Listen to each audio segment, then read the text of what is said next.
The broadcast is AFA Today. The website is afatoday.com. That's our Facebook page that you have catapulted to AFR Talk historic highs. We are 6,000 friends and growing every single day. Thank you for your friendship there online, and thank you for going there and watching the videos and catching up on anything you missed. But again, afatoday.com if you're interested in connecting with us after hours. And if you go there, you should see a whole bunch of pictures from our broadcast yesterday with Senator Santorum and author Max Lucado about the Christmas Candle movie that opens this weekend. It's a really good Christmas story. I hope that you get a chance to see it. But anyway, we're talking about another anniversary today. Today we're discussing the 150th anniversary of the Gettysburg Address. I'm Kevin McCullough, and I'm glad that you're with us. The 150th observance of this has significance, does it not? Would it be completely silly to look at this and say, "Oh, well, that doesn't matter"? It was a speech that was given at the end of the bloodiest time of our history here in this nation, because all of the casualties in this particular war were American. All of them were our relatives. All of them were our brothers and sisters and cousins and uncles and fathers and grandfathers. All of them were us. And it was a tremendous sadness in his own reality. And if you read the biographies, you understand that. And nothing was harder for President Lincoln than to go to Gettysburg 150 years ago today and to utter those words that we have, that some of us were forced to memorize in school. But let me just read them for you one more time in case you're not familiar with the text.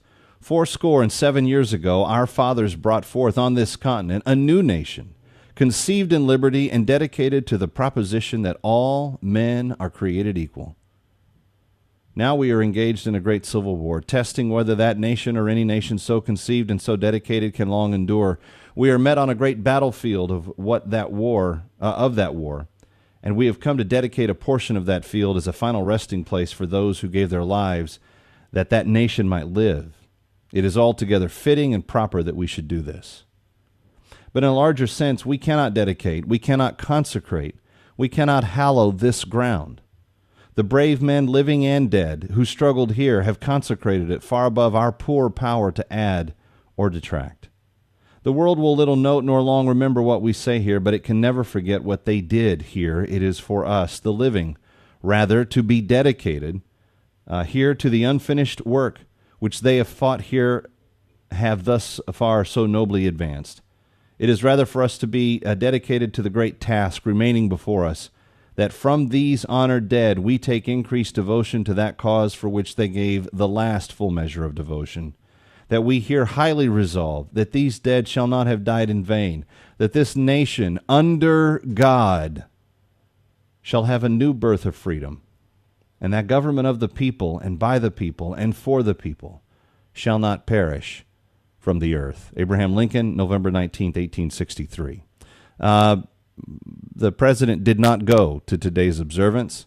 He recorded this speech in conjunction with a Ken Burns documentary. He was having all of the former presidents that he could record it.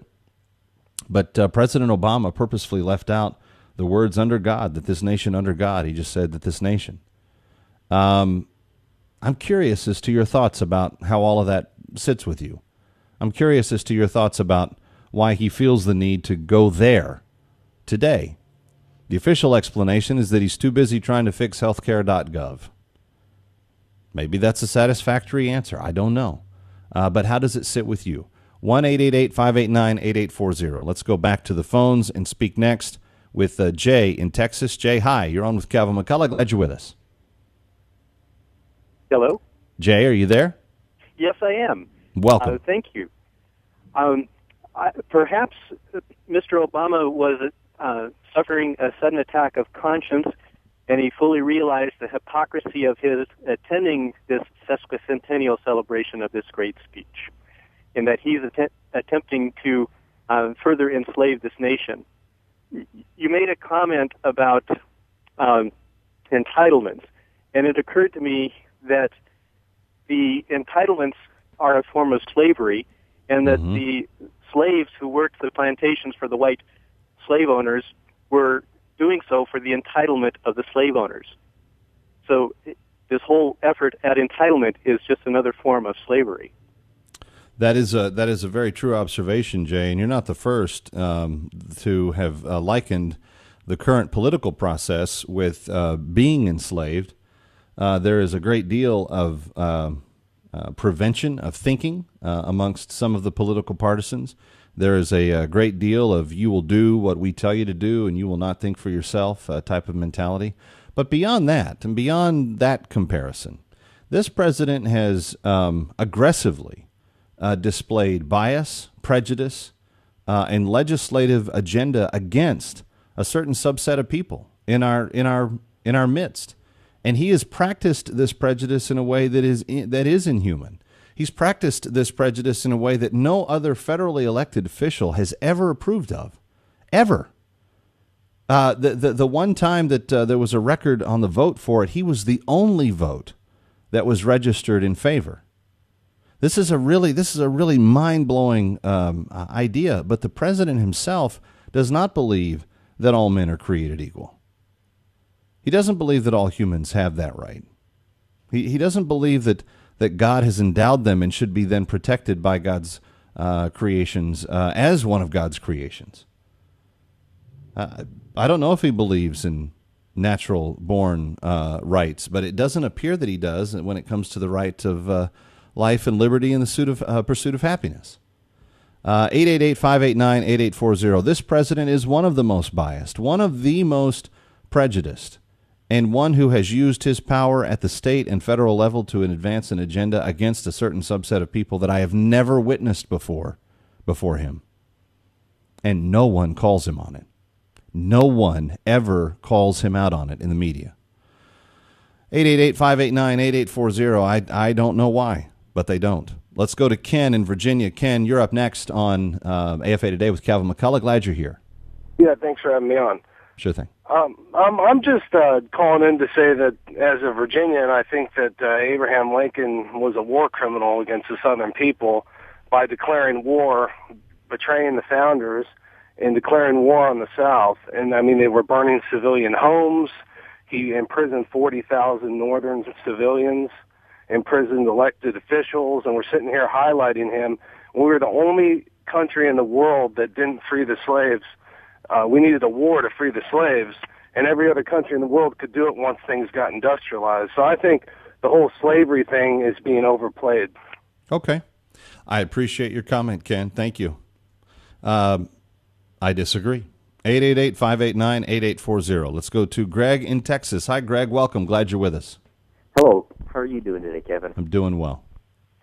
The reason why I called is, well, I guess I'm going to start off by saying we will know them by their fruit.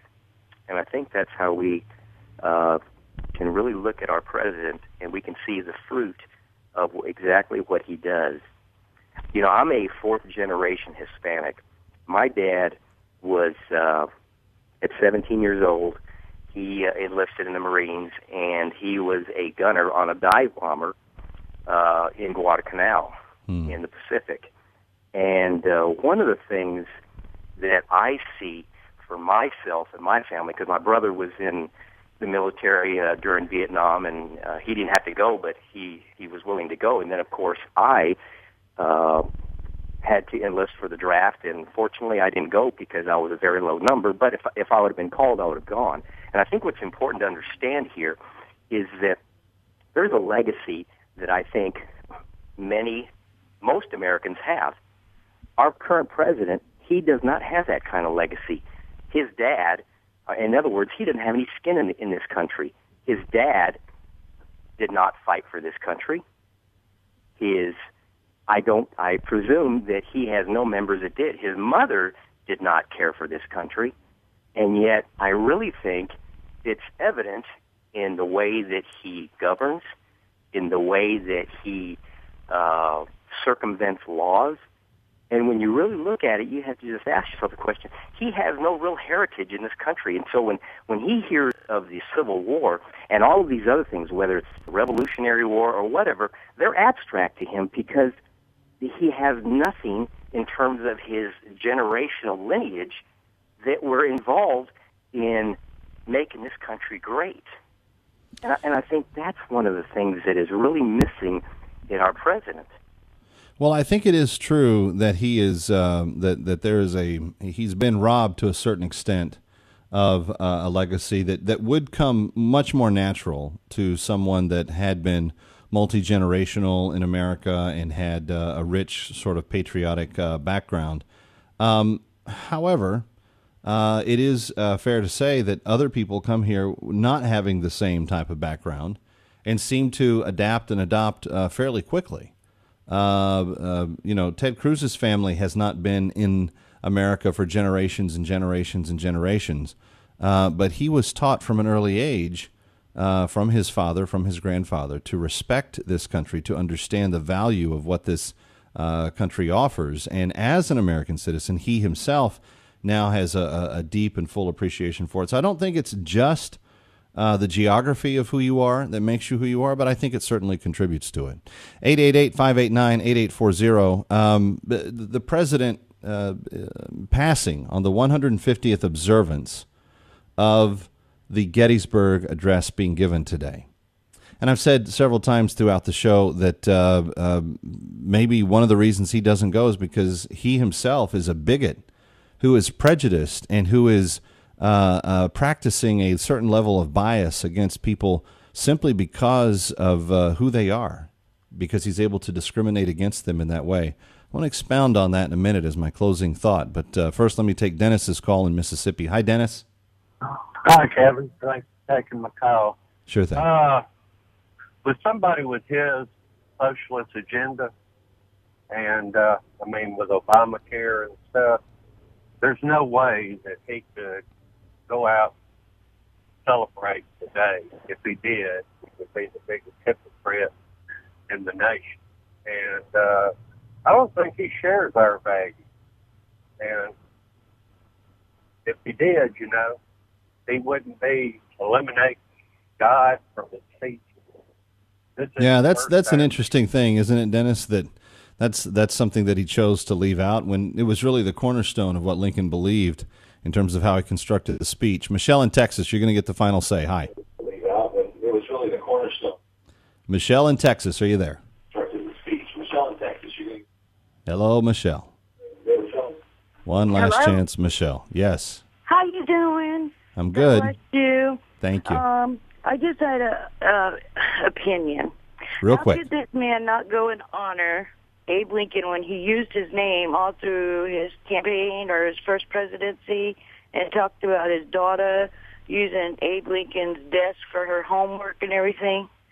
You understand? I do. And I think this is pathetic, and I would not.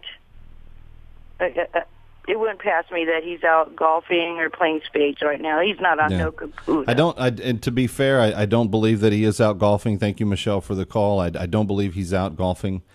But I do have a bone of contention with his understanding of what the speech is. And whether he went to observe it or not, maybe if he doesn't really believe it, maybe he shouldn't go and observe it. I mean, maybe he's doing the morally right thing and being less hypocritical and in not standing there and observing what is hands down one of the greatest declarations of the equality of man that has been given. And it wasn't given by one of our forefathers proper, but one of the men who had the same and shared the same vision as the forefathers, and that was distinct freedom under God and express freedom and equality for every man made by God. See, when the president says things, about having the website to work on or some of these other things that could have kept him from it, I'm comparing that in my head. I'm doing an A or B comparison between that and even just the first paragraph of Lincoln's statement. 7 years ago, our fathers brought forth on this continent the following things: a new nation, conceived in liberty, and dedicated to the proposition that all men are created equal.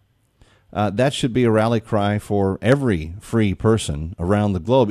Even if you're not an American, you should be able to point to this statement and say, this is what the founders of America believed, and this is why America was great, because They genuinely believed that a new nation conceived in liberty, dedicated to that proposition that all men are created equal, should in fact be celebrated, that it's a good and moral thing. Here's where it gets tricky for President Obama. If you have actively worked for the untimely death of a certain group of people, if you have actively worked toward the systematic killing of a certain subset of people, if you've systematically legislated, not once but on four occasions, the opportunity to keep a certain plan in place that would allow a certain type of killing to take place of a certain type of people, then you would have pause in your conscience, I believe, to say that all men are created equal. Because it's not just something you say. It's something that's either true or it's not. But there is no middle ground on this. So if President Obama continues his campaign of bigotry and prejudice and bias and hatred for children that have the audacity to survive even an abortion procedure and believe that they, although they are living, have no right to actual life, then it is probably with great guilt that his conscience kept him away from being able to visit the land where people died over the concept of actually believing that people had the right to that liberty, to that freedom, and most importantly, to that life. I'm Kevin McCullough. I wish I was wrong, but history seems to indicate that I'm not. And maybe you disagree. My email address is kmcradio@gmail.com. We'll see you tomorrow on AFA Today here on AFR Talk.